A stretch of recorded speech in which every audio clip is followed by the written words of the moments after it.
कि वो बहुत महान नेता हुआ करते थे जो पहले कहते थे कि तुम मुझे खून दो मैं तुम्हें आजादी दूंगा। लेकिन आज के नेता है परिभाषा बदल दी है, थोड़ा इधर का उधर कर दिए हैं, बस परिभाषा वही है। आज के नेता ये कहते हैं कि तुम मुझे आजादी दो, खून तो मैं तुम्हारा ले ही लूंगा। चार पंक्तियां राजनीति पे सुनिएगा साहब कि एक नेता कब्र में दफन किया जा रहा था। लोग चुनाव लड़ने के लिए कितने हथकंडे अपनाते हैं कि एक नेता कब्र में दफन किया जा रहा था, लोग बाग बोले थे महान बड़े नेताजी। एक नेता कब्र में दफन किया जा रहा था, लोग बाग बोले थे महान बड़े नेताजी। और आज तक एक भी चुनाव नहीं जीते किंतु हर जंग हिम्मत से खूब लड़े नेताजी। और टिकट मिला नहीं तो मृत्यु को गले लगाया, टिकट मिला नहीं तो मृत्यु को गले लगाया। दुनिया भी देखे हाय कैसे पड़े नेताजी। और तब तक पता चला पार्टी ने दिया टिकट, लेके अंगड़ाई हो गए थे खड़े नेताजी, लेके अंगड़ाई हो गए थे। ये होता है साहब। एक छोटी सी कविता पढ़ना चाहता हूँ, और कविता खास कुछ नहीं है, बिल्कुल सामान्य ज्ञान की कविता है साहब। मेरे घर में दो कुत्ते पले हैं। दादा सुनना, एक बढ़िया कविता पढ़ने जा रहा हूँ साहब। हमारे घर में दो कुत्ते पले हुए हैं, एक मोटा है एक दुबला है।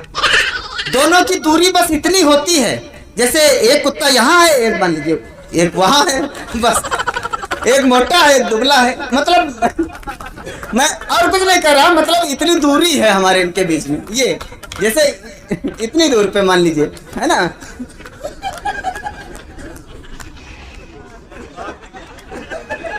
हाँ तो साहब दोनों की विशेषता सुनिएगा कि मोटा वाला कुत्ता जो है भौंकता तो बहुत तेज है, भौंकता खूब है, लेकिन काटता किसी को नहीं है। भैया काहे सीटी बजा रहे हो, क्या ऐसा लग रहा है जो सीटी बजा रहे हो, बताओ। स्वयं कवित्री है क्या, बड़े चरित्रवान लग रहे हो ना साहब। दोनों कुत्तों की एक खास बात है कि मोटा वाला कुत्ता साहब भौंकता बहुत तेज है लेकिन काटता किसी को नहीं है, लेकिन दुबला वाला कुत्ता भौंकता बिल्कुल नहीं है, दौड़ता है सीधे काट लेता है। खतरे को देखकर मैंने दरवाजे पे लिख के लगा दिया, दुबले वाले कुत्ते से सावधान। अच्छा ये चैनल वाले रजनीश भाई पता लगाते हुए पहुंच गए, वो सूचना पढ़ी, दरवाजा खटखटाया, संयोग से दरवाजा मैंने खोला। ये दो कदम पीछे हटे, हमने कहा भाई साहब कौन है, कहां से आए हैं आप। इन्होंने ये भाग खड़े हुए, कहा पहले ये बताओ दुबले वाले आप ही हैं। अच्छा कभी कभी ऐसा गड़बड़ हो भी जाता है, हम पूछते भी बड़ा अटपटा हैं, लोगों को भ्रम हो जाता है। एक बार मैं बाल कटवा रहा था नाई की दुकान पे, तो वो मेरे बाल काट रहा था, मैंने उससे ऐसे पूछ लिया, हमने कहा कि भैया आदमी के बाल काटने के कितने रुपए लेते हो। उसने कहा 20 रुपए। हमने कहा अच्छा कुत्ते के बाल काटने को कहा जाए तो कहा हम उसके 30 रुपए लेते हैं। अच्छा उसने बाल काटे, हमें उसके सामान्य ज्ञान पर पूरा भरोसा था, आप हिसाब लगा लेना। मैंने उसको 50 की नोट दी, उसने हमको 20 रुपए घुमाए। क्या समझ गया पता नहीं, अब कल तक समझ में आ जाए तो कल बजा लेना, कोई बात नहीं है, लेकिन हाँ उसने 20 रुपए घुमाए थे साहब। एक ऐसा प्राणी कुत्ते के शीर्षक पर तमाम कवियों ने कविता लिखी। ये साहब बहुत वफादार है, इसको मजाक में हम कुछ भी कहें लोगों को इसके नाम से हम गाली देते हैं। बहुत तिरस्कृत है, कितना सम्मानित है ये मैं कह नहीं सकता, कितना तिरस्कृत है कितना सम्मानित प्राणी है ये। लेकिन साहब ये बहुत वफादार प्राणी होता है, अगर वो आपको मित्र समझ ले, आपके प्रति वफादारी का भाव अगर उसके अंदर आ जाए तो अपने प्राण दे देगा, लेकिन वो कभी आप पर आंच नहीं आने देगा। कुत्ता ऐसा एक होता है, मैं चाहता हूं इसके सम्मान में भी ताली बजा दो चार लोग। हम कोई खास देखे सामान्य ज्ञान की बात है, मैं कोई बहुत ढंग की बात नहीं करने वाला हूं, हमारी बात को आप ध्यान से सुनते रहिए। ढंग की बात कब हमारे मुंह से निकल जाए कोई पता नहीं है। मैं कविता पढ़ता हूं सुनिएगा कि एक गली में दो कुत्ते लड़ गए, एक गली में दो कुत्ते लड़ गए, अपनी अपनी जिद पे अड़ गए। एक ने दूसरे को परास्त करना ठाना था, मुझे गली के उस पार जाना था। अंततो गत्वा उस भयानक वातावरण में पार जाने का मन बनाया। हमारी कविता में आप छंद मत ढूंढिएगा, एक कविता इतनी लंबी तो एक इतनी लंबी मिलेगी आपको। ये हमारी विशेषता है। एक गली में दो कुत्ते लड़ गए, अपनी अपनी जिद पे अड़ गए। एक ने दूसरे को परास्त करना ठाना था, मुझे गली के उस पार जाना था। अंततो गत्वा उस भयानक वातावरण में पार जाने का मन बनाया। अंततो गत्वा उस भयानक वातावरण में पार जाने का मन बनाया।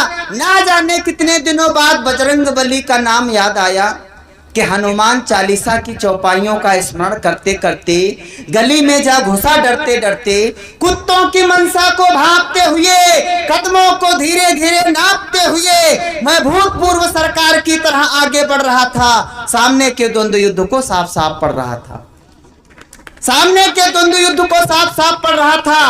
और आखिर वो भी मनहूस क्षण आया जब कुत्ता प्रतिद्वंदी को छोड़ हम पे गुर्राया। मैं जब पास पहुंचा तो मुझे मनुष्य होने पर बड़ा गर्व था। हमने कहा जब हम पास जाएंगे तो कुत्ते लड़ाई करना छोड़ देंगे, हमें रास्ता दे देंगे, हम निकल जाएंगे। लेकिन ऐसा कुछ नहीं हुआ कि आखिर वो भी मनहूस क्षण आया जब कुत्ता प्रतिद्वंदी को छोड़ हम पे गुर्राया। स्थिति को देखकर मैं हो गया पानी पानी, जैसे ही अपनी ही पिच पर क्लीन बोल्ड हो गए हो लाल कृष्ण आडवाणी। जैसे अपनी ही पिच पर क्लीन बोल्ड हो गए हो लाल कृष्ण आडवाणी। कि इससे पहले कि हम वहां से फूटे, इससे पहले कि हम वहां से फूटे, दोनों कुत्ते मिसाइल की तरह हम पे टूटे। अरे उनने हमको दिल्ली की कुर्सी समझकर दबोचा, योजना समझकर घसीटा और नोचा, योजना समझकर घसीटा और नोचा।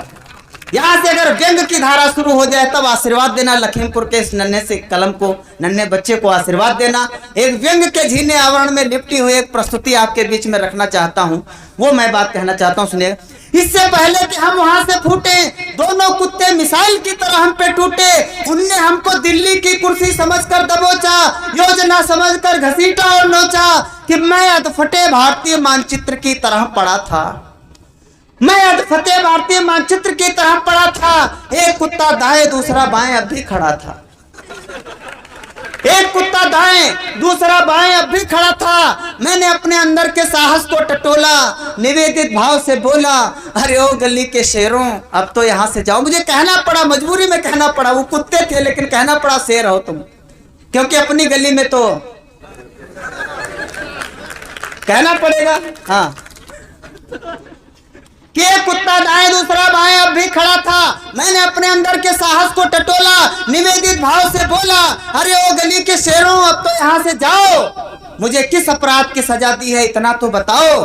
तब कुत्ता गुरगुराया, मुझको समझाया। साहब कुत्ते ने एक ऐसी बात कह दी जो उसने अपने दांतों के द्वारा जो हमको घाव के जो दर्द दिया था वो सब चला गया। आप सोच रहे होंगे ऐसी कौन सी बात थी। उसने काटा नोचा और उसके बाद में कुछ कह दिया, आप ठीक हो गए।